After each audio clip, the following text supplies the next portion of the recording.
The New World devs have given us some answers from a Discord Q&A, and the information here is pretty interesting. There's questions about dark matter, bad luck prevention for artifacts, and more, so let's jump in. Small apology here, it's on Discord as I said, and Discord's just weirdly formatted, it's just awkward to sort of show you on screen, but I think I've done an okay job, so let's go through the first question. The first question is related to dark matter and asking if they're happy with it. And the devs say, generally speaking, we are happy-ish, but I'm not sure I am.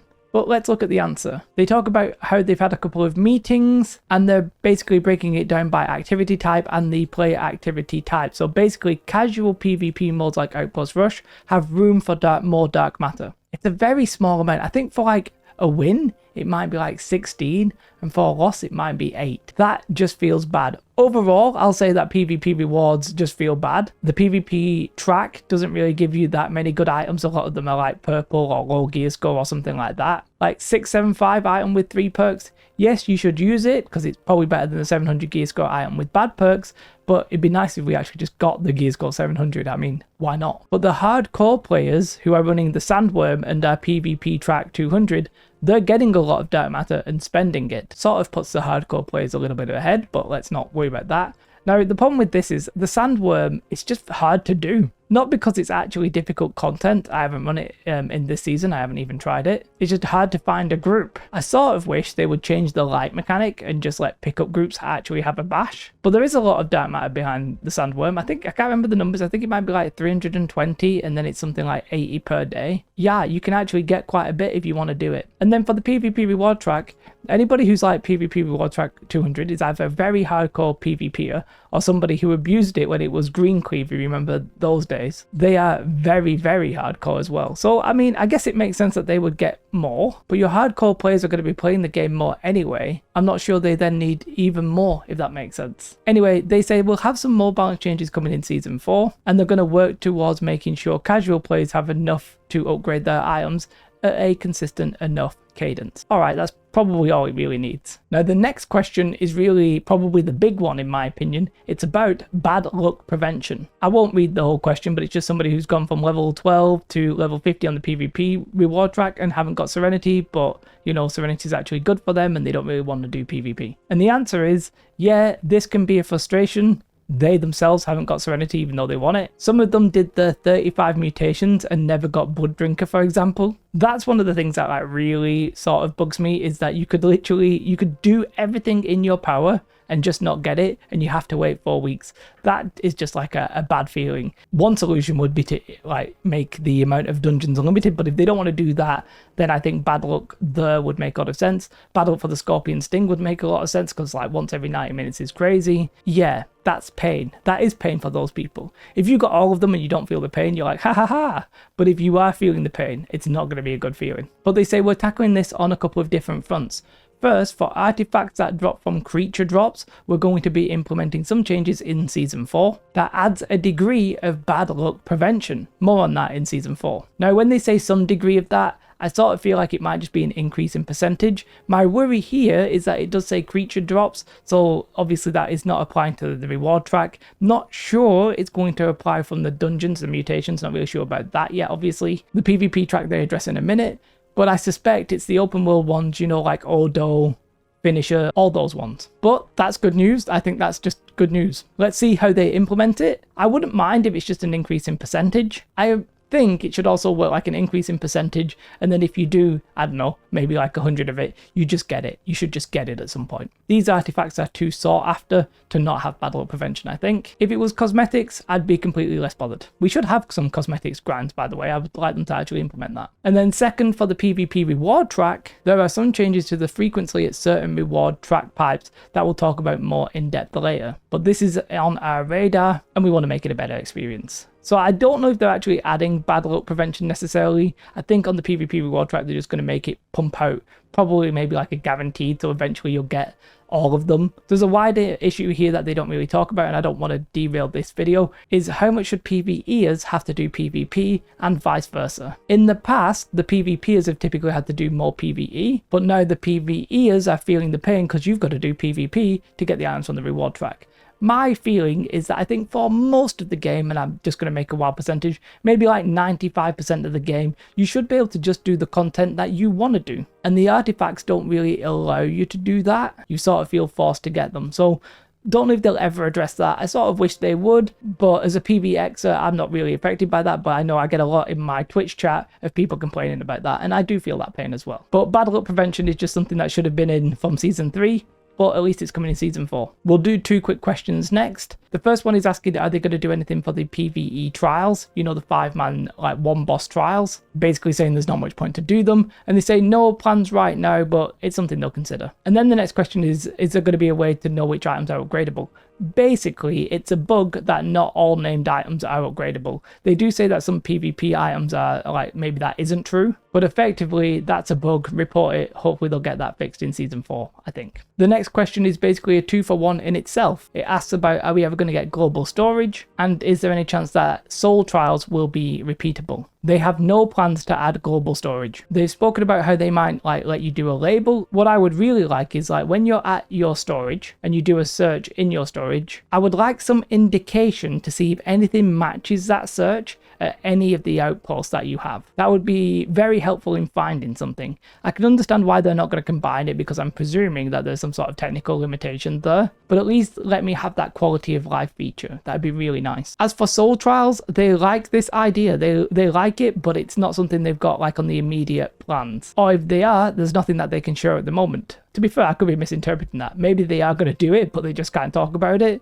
And they're sort of saying, we are going to do it, but it's coming at some point. Either way, I think it's coming.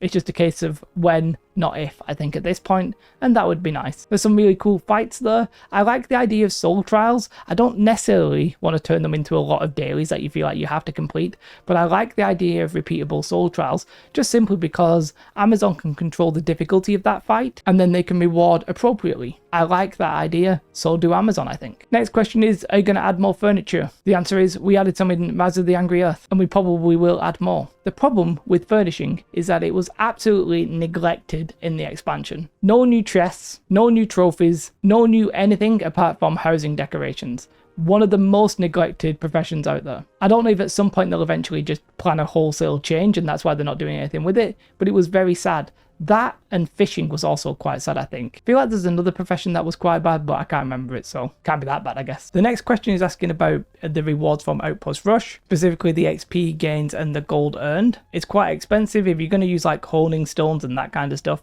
It is actually reasonably quite expensive. Consumables just end up costing a lot, respec costs a lot, and overall, they say that we have some changes to XP in Outpost Rush coming in Season 4. That's obviously just the PvP reward track, and they say it's going to be more rewarding and help you level up the PvP reward track more quickly, which then translates into more coin from the PvP reward track. Beyond that, they're not really planning on anything else. They think it's already lucrative enough, and I sort of agree, apart from when you consider the cost. Like, if you want to pop gemstone dust or something, it's very expensive. For some people, it's literally a net loss. So I'm not sure I fully agree with that. But I also realised if you just gave like infinite potions in Outpost Rush, you're going to mess with the economy in a massive way. So it's a tricky situation. Next question asking about achievements. Are you going to do anything? Basically, no plans right now. The next question is one that we've seen a couple of times, asking about chromatic seals. Is 3 the actual number that they intended? Because it was 1 on the patch notes and then actually 3 made it into the live, and they say yeah, that's the intended number. We are going to look at other additional sources in the future, but what is live is intended. Based on the testing, they was like 3 is the right number. And then a lot of these questions are about chromatic seals, so let's just go through. The next question asks about time gating. Why is it only 1 per day that you can actually buy? They say there's no plans to change this. We are evaluating sources of getting different chromatic seals in future, maybe in the Christmas event. And they sort of address the time gating in a minute, so I'll just read the rest of the questions first. Somebody asked about music, but I'm just going to ignore that question. Because the next one is, would you ever consider making chromatic seals bind on equip in order to increase the interaction between crafters and other players and generate more economic opportunities? The current BOP status leads to increased self-sufficiency instead of a healthy interdependability. And they say, we have no plans to make them BOE right now. BOP is bind on pickup, BOE is bind on equip. Although technically you don't actually equip these, you just use them, but never mind. We're happy with the bind on pickup status as it levels out the playing field between more time rich and more casual players, such that the time rich can't buy a bunch of seals and zoom past others. Mate, the ship has already sailed. The hardcore players are buying the crafts from other people, like, okay, I'll buy your Azov Inductor craft for 50,000 gold, plus I give you the mats, you give me my items, I'm all good with that. So yes, to some extent, but the really hardcore are already there. I sort of feel like you're just slowing down a lot of the rest of the people unnecessarily a little bit, but that's the answer they give, and I guess that sort of goes back to the time gating a little bit. If you could just buy a lot of them, then a lot of people could just buy the end craft. So that's their reasoning for it. I think, for me, I would make it so that you could buy at least 2 a day. The fact that you need 3 to upgrade items, the fact that you need them for your artifacts as well, and then if you just want to do any general crafting, they're really good to craft with. Yeah, it feels a little bit bad and very restrictive and very time gatey, and I don't think that feels good for anybody right now. I sort of feel like the time gate should be done but not felt. It's fine to try and slow your players down, but don't make it obvious. Don't just put it in the store and say you can buy 1 per day. By the way, that's the in-game store, your faction vendor, not a paid store. That would be crazy. Although I know other games do stuff like that. No plans to add farming in your house. Shame, but it'd be cool. The next question is asking about gypsum casts. At the minute, gypsum is pretty much pointless apart from the fact you need them for like matrices and stuff like that. They say that they are going to look at gypsum casts, but they're not going to change anything for season 4, or at least they're not planning on it right now. Basically, they say they're in a weird spot. They're in a very bad spot. I'll tell you what you should do with these. You should make them include a bit of dark matter, because that was one of their original purposes anyway. Yes, it was to get your expertise up, but that system is long gone. But people were still doing them at 600 expertise because they had umbral shards in them, and umbral shards have effectively been replaced by dark matter, so just put dark matter in them and we'll all sort of be happy. It makes all that content still relevant. That was the whole point of the gypsum system, is that they wanted you to do a little bit here, a little bit there, a little bit here, that kind of stuff. Make it relevant, put dark matter in it. Feels like a really easy change to me, but you know, it is what it is. I also feel like it would help the casuals, and they mentioned that earlier. Sort of feels like you could sort of kill 2 birds with 1 stone. But I don't know, they're not doing that, I don't know why. This next question is huge. It's talking about the download sizes for patches. So we were getting a lot of hot fixes and the patch sizes were very, very large. You had to download 15 gigabytes quite frequently. Some people felt like you had to download the whole game. No, you sort of had to download about 15 gigabytes and then it would install the whole game again. Now they talk about why this is the case. Basically, if you touch on a file and that file has a lot of stuff in it, then you have to download the whole file. So when they're making these hotfixes, they just so happen to be in files that are very large and you have to download it. Go read the whole thing if you want a detailed description. I'm going to scroll down because the bottom part of this is actually interesting. All of this being said, we have started some engine optimizations to help minimize the patch deltas further. Small optimizations are already in place in our patch pipeline, and some additional changes are expecting to arrive within Season 4 update. Well, technically it'll be before that, but that's their pipeline.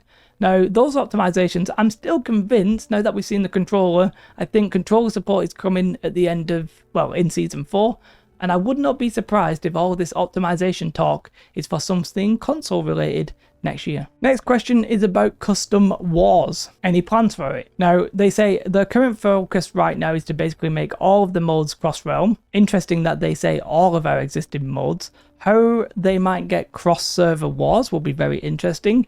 Maybe that relates to the roadmap with this seasonal Ter Control. We'll see about that. Not sure if that's what they're hinting at here. They say Outpost Rush is good practice, although I actually think Outpost Rush shouldn't be good practice because I think you should ditch pre-mades, but let's not talk about that right now. They say that wars highlight some of the more unique gameplay, but interestingly they confirm such a small portion of the player base ever get to experience them. This is why I almost just don't care about wars. If you are a war player, you're a very small percentage of the player base, and I'm not saying you should be completely excluded and ignored, but you definitely shouldn't be the focus of the game. I'm sorry to report, it's just that clear. For this question, I personally would like custom lobbies so that like Company A could challenge Company B, and if that's like cross-server, that'd be even better. And let them have their own little ranking system.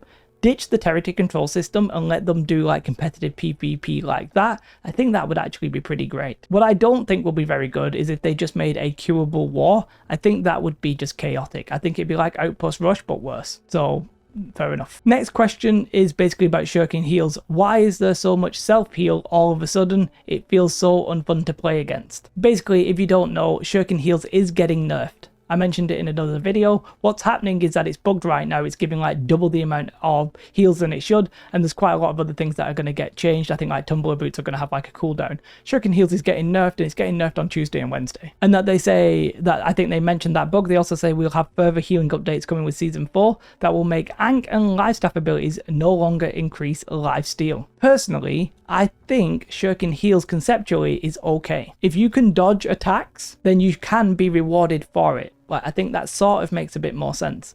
Whereas Lifestaff healing, I'm not really convinced that that's all that amazing for the game. Do you know one thing that I would love them to do? I mean, I'd love them to just ditch Sacred Ground. It'd be very interesting to see. But at least maybe reduce the time it's up for. Like 12 seconds, I don't know, it just feels high. Now, obviously, if you change that for PvP, it would sort of ruin PvE and all that kind of stuff. So I appreciate that. But healing, for me, can feel just as unfun if it's done by somebody else healing who you're fighting versus them skillfully dodging you. Yes, Shing Heal should get nerfed, but the concept of it isn't as bad to me as just being match made where a healer has a very high win rate, and if you don't have a healer on your team, you probably are going to lose. Like, that's the fact. Amazon told us that the Lifestaff has the highest win rate in pretty much every category. Some of you will say that that's fine, and I don't necessarily disagree, but you either fix the Lifestaff or you make proper matchmaking. I think they're going to make proper matchmaking instead, which is also okay. Just conceptually though, I don't know, it sort of rubbed me the wrong way that somebody's so annoyed about self-heal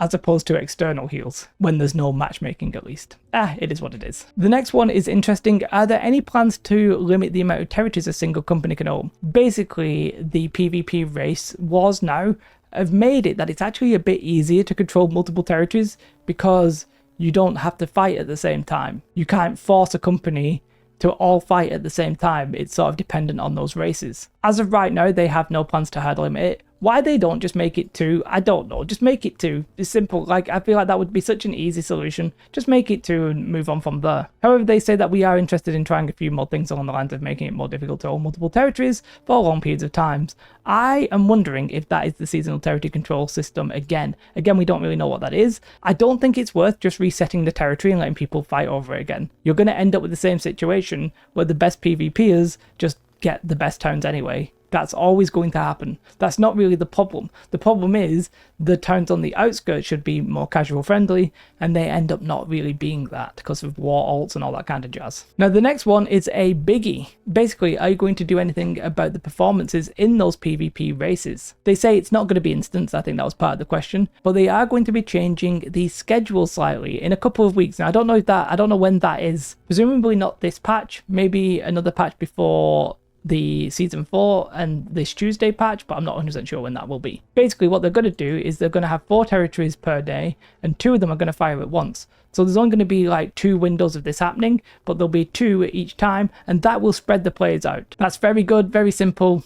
Good change. I still think I would like one in the day. I'd like them to be spread out a little bit more throughout the day to give other players a chance, but you know, this will do. At least you'll be able to like go in and have less chance of getting teleported. For the teleporting though, they say it will actually always be a thing. Interestingly, they say it's an important function to keep one faction from overwhelming an area. Now, this is the first confirmation I've seen that one faction can't just dominate it and then the other people from another faction will be the only ones getting kicked out. It actually will be, and apparently is, the same number of people from each faction. Now, I don't believe that, because when I've done it, it definitely doesn't seem like that, but that's what they say here. Hopefully that is true, because that's the way it should be. But they say that this change will reduce the number of people being teleported, which will help improve frame rate as well. The next question asks, are you going to address the massive amount of tents that are spawning in the open world?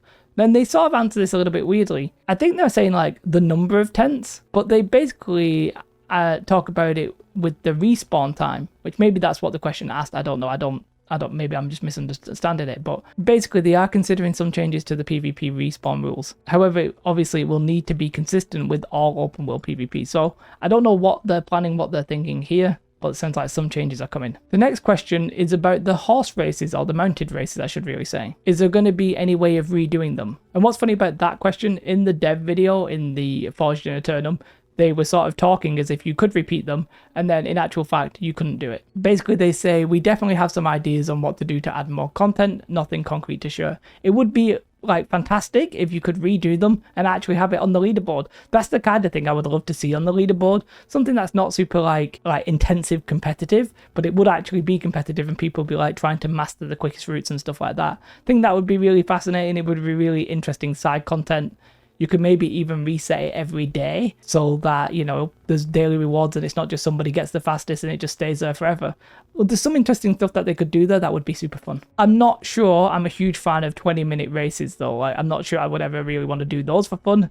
But, you know, the 2-3 minute ones, yeah, that could be pretty cool. Overall, some big answers there. For me, the key ones are sort of dark matter. I think we need more at the lower end at least. The chromatic seals with the named items. I've said my piece before. I sort of feel like the named items should be different amounts of chromatic seals, but I also feel like that they shouldn't be time gated in the way that you can buy them. Or at least they should like alleviate that a little bit and loosen it up. The PvP influence races being 2 at a time, that will really help spread people out. And hopefully make it a little bit more casual friendly, because you can maybe go where the dominant PvPers aren't. It might have the opposite effect actually. It might be that every person counts a little bit more, and if you're bad at PvP, maybe you're going to die, but it is what it is, kind of everything, I guess. Let me know your thoughts on those questions and answers. Big shout out to my Patreons. You guys really make doing this YouTube thing a lot easier, so big shout out to you guys. And if you want to come and watch me, I'll be streaming over on Twitch. You should come and follow me. What you should definitely do though is have the most beautiful day. Like and subscribe. Goodbye.